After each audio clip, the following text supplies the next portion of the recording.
Halo semuanya, selamat datang di channel Eleven Story. Pada kesempatan kali ini aku akan membahas tentang nagih ya. Karena ini kalau misalnya kalian ada lihat podcastku, itu aku buat konten podcast salah-salah. Kalau misalnya kalian ada lihat TikTokku di Aku Universe, itu aku ada buat konten tentang top 10 survivor di Blue Lock. Maksudnya 10 orang yang bertahan paling lama di Blue Lock gitu. Nah, dalam konten itu gue nggak masukin lagi ke dalamnya dan itu lumayan kontroversi gitu. Dan banyak juga yang tanya kenapa nggak ada Nagi, top 10 tanpa Nagi gitu, gitulah pokoknya. Banyak banget yang protes dan nggak terima dengan opiniku tersebut. Nah, kali ini aku akan jelasin alasannya di sini ya, walaupun mungkin orang yang nonton podcast itu tidak kesini juga. Mungkin ya ini sekedar informasi aja, why sih, kenapa sih Nagi nggak aku masukkan dalam top 10 survivor di Blue Lock. Oke, alasan pertama adalah dia baru bermain sepak bola. Nah, mungkin ini alasan yang sedikit klise dan di dalam dunia animanga, orang yang baru dan punya bakat, ya misalnya baru menyentuh macam Kise contohnya. Dia baru main basket, terus punya bakat dan menjadi hebat dalam waktu singkat. Atau misalnya contoh lain yang sedikit bertentangan itu ada Hyakuzawa di Haikyuu. Dia itu punya bakat, lebih ke bakat fisik, yaitu tinggi badannya yang 2 meter dan tapi dia baru bermain volley juga. Nah, kedua orang ini kan lumayan berbeda ya. Dan Nagi juga adalah hal yang berbeda. Dan mungkin menurut pendapat beberapa orang, Nagi ini lebih mengarah ke Kise gitu. Maksudnya, ini ada dua nih pemain punya bakat yang baru bermain dalam olahraga gitu. Contoh nyata lah. Kenapa aku bilang seperti itu? Kenapa sih? Apa hubungannya baru main dan nggak masuk top 10? Satu hal, mungkin Nagi itu bagus banget dalam hal trapping ya kan. Bakat utamanya kan itu kan. Kok trapping? Maksudnya kontrol bola. Dan finishingnya juga kelas atas cuy. Nggak cuman trappingnya jadi dia untuk jadi seorang striker sangat mumpuni. Masalahnya ada satu kelemahan Nagi yang cukup krusial, yaitu dia tidak bisa bermain tanpa playmaker. Karena yang kita lihat, kenapa Nagi sepowerful itu, kenapa Nagi maksudnya spotlightnya, karena dia disupport sama orang-orang yang hebat. Misalnya contoh, kalau waktu di seleksi tim XYZ itu kan ada Reo yang nge-support dia, nge-supply. Terus ada Isagi juga yang nge-supply. Di Man City pun dia disupply gitu, dikasih panggung lebih lah oleh orang-orang Man City. Dan di waktu pertandingan U20 playmakernya kan ada di Isagi, ataupun ya kebanyakan Isagi sih yang megang bola sama Sirin kalau nggak salah. Jadi salah satu kelemahan Naogi itu dia tidak bisa bertarung sendiri gitu. Mungkin dia orang yang sangat-sangat mengandalkan umpan gitu. Dia bisa mengecoh lawan kalau diumpan, tapi kita nggak bisa bilang lagi ini hebat dalam duel 1 versus 1. Dia nggak bisa powerful misalnya orang yang menurutku jago ya dalam hal duel 1 lawan 1 di Blue Lock itu kayak ya udah pasti Yukimiya, terus ada Bachira, terus ada Baru gitu. Itu 3 nama yang lumayan mencolok gitu dalam duel 1 lawan 1. Sementara Nagi itu menurutku agak kurang sih di duel 1 lawan 1 ya, karena kita nggak tahu ya, karena selama ini pun kita jarang banget diperlihatkan Nagi duel 1 lawan 1 dalam hal mendribble gitu. Selalu dia sering duel 1 lawan 1 tapi diumpan dulu, terus dia mengecoh dengan kontrol bola luar biasanya. Kenapa dia nggak masuk top 10? Alasannya adalah menurut gua mungkin nanti kedepannya setelah Liga Neo Egois ini ada satu tes yang mengharuskan seseorang itu untuk berduel 1 lawan 1, atau tes-tes lainnya yang tidak menguntungkan seorang Nagi gitu, yang sebagai striker bisa dibilang tidak komplit banget tapi kuat gitu. Tidak kuat tapi tidak komplit karakternya. Jadi menurutku seperti itu gitu, dan si Nagi ini masih punya potensi berkembang yang sangat tinggi bahkan dan cepet banget pun. Tapi ya itu, karena mungkin suatu saat ketika ada tes yang tidak menguntungkan bagi Nagi dan dia tidak bisa menutupi kelemahan tersebut, dia akan gugur di tes itu karena banyak banget karakter-karakter kuat di Blue Lock yang masih belum diperlihatkan secara full. Oke, kita udah lihat Nagi itu sebagai salah satu dari top 6 ya kan pada saat tes yang 3 lawan 3 itu cari kawan. Dia top 6. Tapi orang-orang yang di top 6 itu tidak selalu dalam performa terbaik. Contoh misalnya para raksasa-raksasa top 6 itu kayak misalnya si Rin ataupun Eita. Sekarang kan pamornya tuh lagi turun di Liga Neo Egois. Ya kan? Yang naik siapa? Isagi.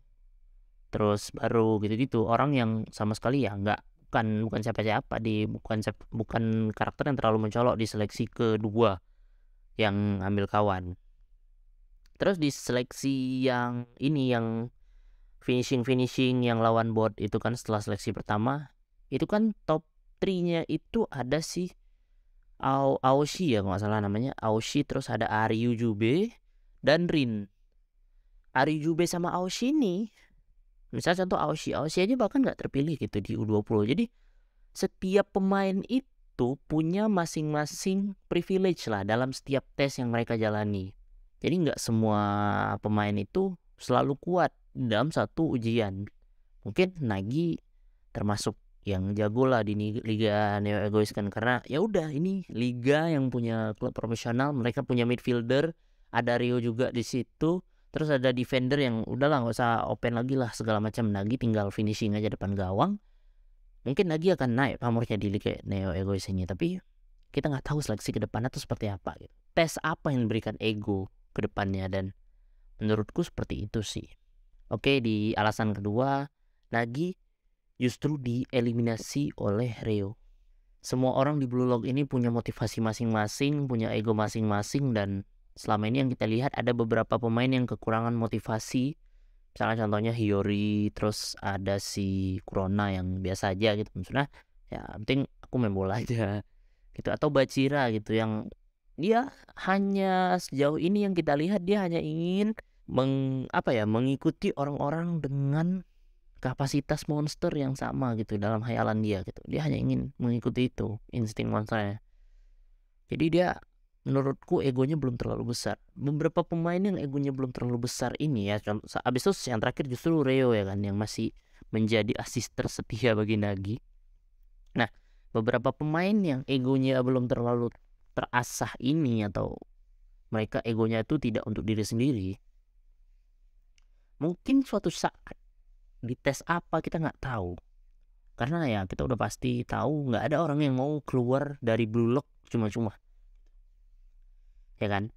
Entah nanti, ini kan kita nggak bisa tebak nih Blue Lock tuh seleksinya seperti apa gitu kan.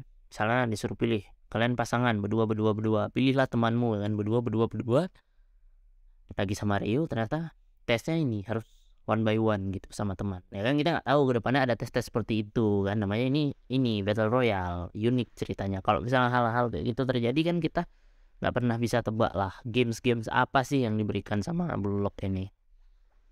Karakter-karakter yang lemah ini secara ego mungkin kedepannya akan berkembang dengan ego yang semakin tinggi, dan ya gue pengen gini, gue udah di sini udah sejauh ini, gue harus jadi striker di Jepang gitu. Karena taruhannya ya lu nggak bisa jadi striker di timnas, udah taruhannya tuh sangat berbahaya gitu bagi mereka yang punya pride. Sementara Rio kan sekarang kita tahu kalau menurut kita semua ya ini anak tuh nggak punya motivasi lebih sih untuk ini ya kan, karena orang tua dia juga kaya, tapi di satu sisi dia juga pengen membuktikan gitu. Entah nanti bapaknya datangin sama bapak, mana bukti aku bisa jadi yang terbaik di dunia gitu, dibuktikan lah dengan mengalahkan Nagi gitu. Oh iya aku bisa, ternyata aku akan mengalahkan seluruh orang-orang di Blue Lock ini gitu. Hal-hal seperti itu mungkin akan terjadi ke depannya dan kita sama sekali nggak bisa tebak, kita masuk saya gitu. Ya gue cuma memprediksi hal-hal kayak gitu akan terjadi di Blue Lock ya kan, yang kita semua ya pasti tidak bisa menebaknya. Dan kemungkinan ketiga, kalian silahkan nonton dulu VT-nya, video TikTok yang di channel Yak Universe.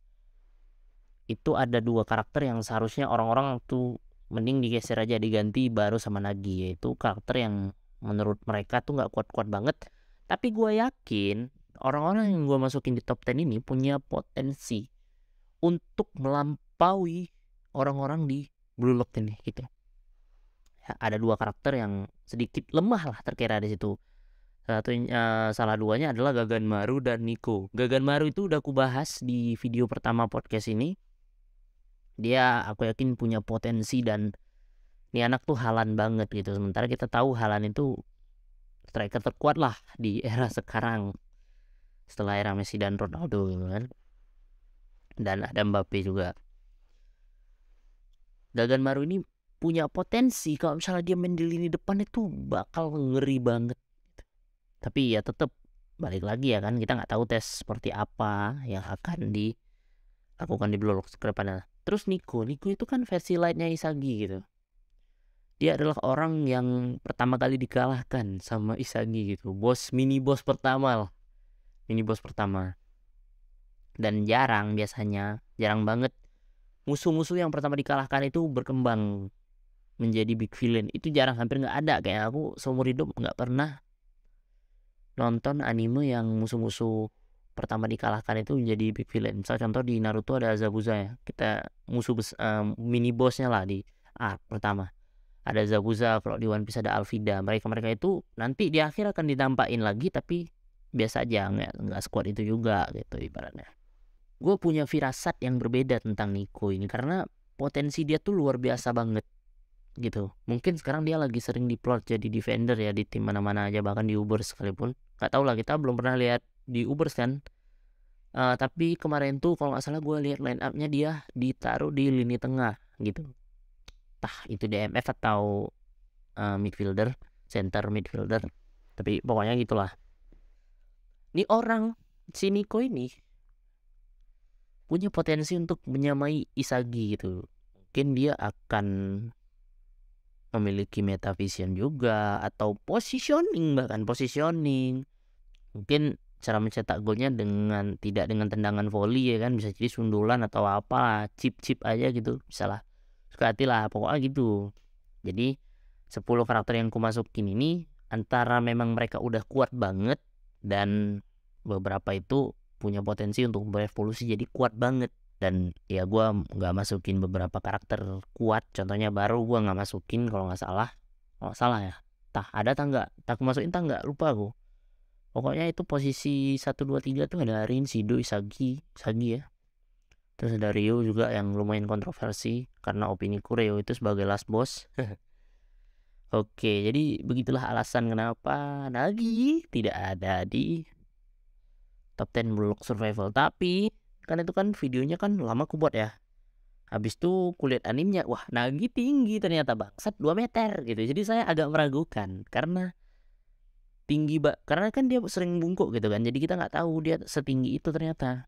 Nah, tinggi badan itu mempengaruhi sih menurutku, mau dalam olahraga apapun ya, itu sangat mempengaruhi. Jadi kedepannya kita juga nggak tahu Nagi ini akan berkembang seperti apa. Ya, kira-kira seperti itu. Silakan berdiskusi dengan sehat. Wah, mau maki-maki suka iklan lah, boleh lah. Karena aku nggak membatasi komentar, semuanya aku buka. Mau kalian apa suka hati lah. Nanti kita diskusi aja, nggak salah opini siapa. Nanti kita lihat aja. Ya kan, teori siapa sih yang bener ke depan. Oke, terima kasih sudah menonton. Kalian luar biasa. Sampai jumpa di video-video selanjutnya. Oke.